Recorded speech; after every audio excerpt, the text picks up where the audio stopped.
What happens when television's sunniest couch becomes a boxing ring? The studio smelled like hot lights and fresh coffee, the kind of morning optimism that hums through earpieces and cue lights. Kelly Ripa flashed her famous smile. Mark Consuelos tapped the edge of his cue card as if to test its sharpness. The band faded out. The applause sign burned red. And Meghan Markle, cream blazer, camera-ready calm, glided to her chair like she had rehearsed the air itself. "Welcome back," Kelly chimed, warmth wrapped around a steel thread. "A very special guest this morning, Meghan Markle." Polite applause, a few cell phones tucked away too late. Meghan has crossed her legs, spine straight, hands folded like a secret.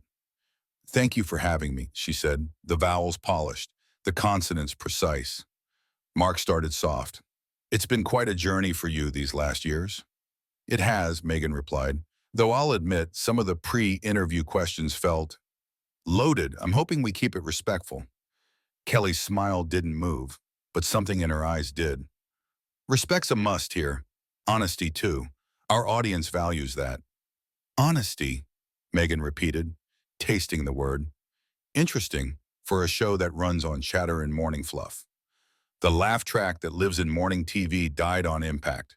A few crew members froze mid-step. Mark shifted forward, elbows on knees. "We cover a range, but since we're here, to the point, your recent sit-downs contain serious allegations. People have questions." "I shared my truth," Meghan said, unblinking. "Isn't that what interviews are for?" "Yes," Kelly said, tone steady as a spotlight. "But when claims affect people who won't answer publicly, accuracy matters." "Evidence of private pain?" Meghan's composure thinned by an inch. "You want paperwork for bruises you can't see?" The air changed temperature. Mark tried a careful route. "You've described conversations about your family, health, support you say you didn't receive. Those specifics moved headlines, markets, relationships." "Move the needle, you mean?" Meghan shot back. "On everyone but me." Kelly leaned in, voice velvet over granite. "Accountability is not an attack. If the story shifts, we have to ask why mine." "The story hasn't shifted," Meghan said, but her hands worked the armrest, smoothing a fabric wrinkle that wasn't there. Mark followed the thread. "In one interview, you described an event as a private ceremony. In another, as a spiritual moment rather than legal. Viewers notice when details change." Meghan's jaw set. "I gave context. People cherry-picked." Kelly's card lowered, her eyes rising. "Or the context bent to fit the moment." The audience held its breath like a single organism.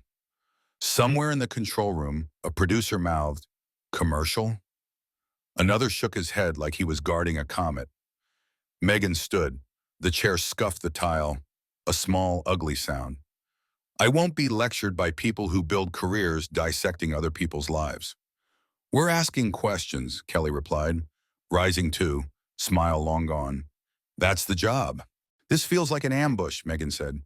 "It feels like an interview," Kelly returned. Mark threaded between them, palms open. "Let's slow down." Meghan's laugh was lightless. "Don't you dare tell me to slow down while you sharpen the knives." "Are you calling me a liar on live television?" she asked finally, voice low enough to vibrate the cameras. The word liar hovered, fragile and explosive, as the red light stayed on and the morning show forgot how to blink. The stage crew spoke in hand signals now, a semaphore of panic. A camera operator adjusted focus and forgot to breathe. Kelly set her cards on the desk as if they were a gauntlet. "Consistency matters," she said. "Your public claims affect people who won't clap back. That's why we press." "Press?" Meghan echoed. "You're not the press. You're breakfast." Mark absorbed the hit. "We can be both. And because this is breakfast for millions, clarity matters. You said you were isolated, denied help, targeted. Those are grave accusations." "They happened," Meghan said. "To me. We can stare at dates until the paper burns. But that won't change a single night I didn't sleep." Kelly's tone cooled. "But you also withheld corrections for years by your own account. Why wait if the narrative was wrong?" "Because I thought protecting others meant swallowing my own blood," Meghan snapped. Emotion climbed the scaffolding of her posture. rattling the bolts. Kelly stepped closer. Then why the pivot from protect to expose on prime time? A tremor traveled through the audience. Mark lifted a hand, referee flat. This isn't a court, but we owe people straight lines. Meghan's gaze ignited. And you owe me basic decency. We haven't denied you that, Kelly said. We're not your cheerleading squad either. Funny, Meghan said. Coming from a show that sells fairy tales with ad reads between. The jab landed. Kelly's face changed shade. Not louder, but colder. At least we're honest about what we are. I'm not sure you can say the same. Your story plays differently depending on the chair you're sitting in. Silence. For a beat, the microphones caught the soft, staticky hush of the ceiling lights. Meghan blinked a slow, a tell she couldn't tuck away. You're upset I didn't play Duchess for your set. You're upset I walked away. I'm not upset that you walked, Kelly answered. I'm concerned you set fires behind you and called it courage. The sentence detonated softly. Mark tried again. We can take a beat. Off camera if you want. Meghan squared to both of them. You don't get to write my motives because you booked the couch. Then help us understand them, Mark said, without moving the goalposts mid-show. It was the goalposts. It was the word liar implied without saying. It was the weight of 1,000 columns and 1,000 comments no human should read. Meghan inhaled, cheeks bright with heat. I am done performing pain for people who don't believe it. Kelly's reply was almost whisper level, dangerous in its restraint. Then this interview is over. The room inhaled. Mark looked at his wife in disbelief, then at the camera light that refused to die. Kel? She didn't turn. Meghan, thank you for coming. You're not welcome on this show anymore. A small thunder rolled through the audience, gasps, shifting feet, a distant cough like a starter pistol. Security took a half step they hoped no one would see. Meghan stared at Kelly as if remapping the woman to the industry. You're kicking me out? I'm ending a segment that stopped being a conversation, Kelly said. Meghan's shoulders tensed, then lowered by a millimeter. Fine, she said, voice finding an eerie calm. Enjoy your ratings. She pivoted. The heel clicks counting down the moment glass became sand. At the exit, she paused and turned back once. One last frame for the internet to loop. You talk about honesty, she said, but what you really worship is control. She left. The door hushed shut, and for 2 full seconds that felt like history, the show forgot to cut to break. The control room snapped awake first. Black, roll bumper, go to 3, kill band, wide, no tight, tight. The screen cut to a logo swirl with suspicious speed, music swelling as if it hadn't been dragged out of a fire.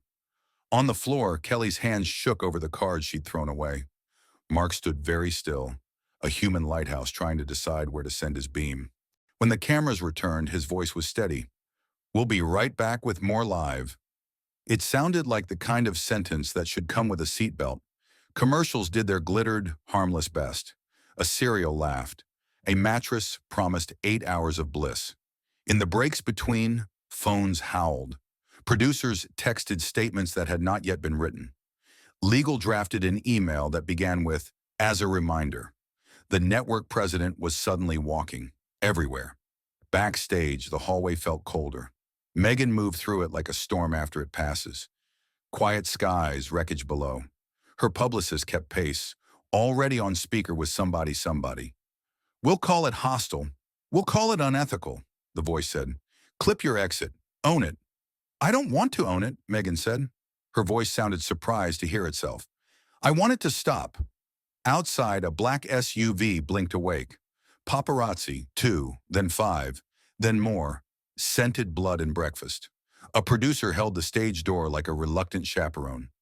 Meghan paused just long enough to exhale and meet the cameras head-on. No words. Only the kind of look that writes its own headline. Inside, makeup dabbed Kelly's cheek as if courage could be powdered back on. Mark touched her shoulder. We can salvage this, he said softly, which was another way of saying, we will be quoted for years. Did I go too far, she asked, and the question didn't look for permission so much as a place to set down. It was honest, and he said, and hoped honesty wouldn't send him an invoice. The band vamped. The light went red again. Kelly faced the nation with eyes that had seen a line and stepped over it. "We want to address what just happened," she said. "Live television is imperfect. So are people. We believe in tough questions and respectful conversations. Today, that balance slipped. We'll keep trying to get it right." It was measured. It was human. It was gasoline on a digital bonfire. Within minutes, the clip had escaped its cage. An entertainment blog added a siren emoji. A political account called it proof of everything. A late-night host bookmarked it like a gift from the content gods. The hashtag wrote itself, multiplied, sprouted commentary threads into sections. Someone slowed the audio where the chair scraped the floor and called it the moment it all cracked. By noon, the show had issued a statement. By one, Meghan's team had replied with one that wore its own armor. Two narratives sprinted, elbows out. Think pieces arrived with the speed of certainty. Former producers explained what they would have done. Former friends surfaced to say what they always knew. Strangers auditioned for jury duty in the court that never adjourns. And yet, if you step far enough back from the fire, you could see three people standing where the heat still lived.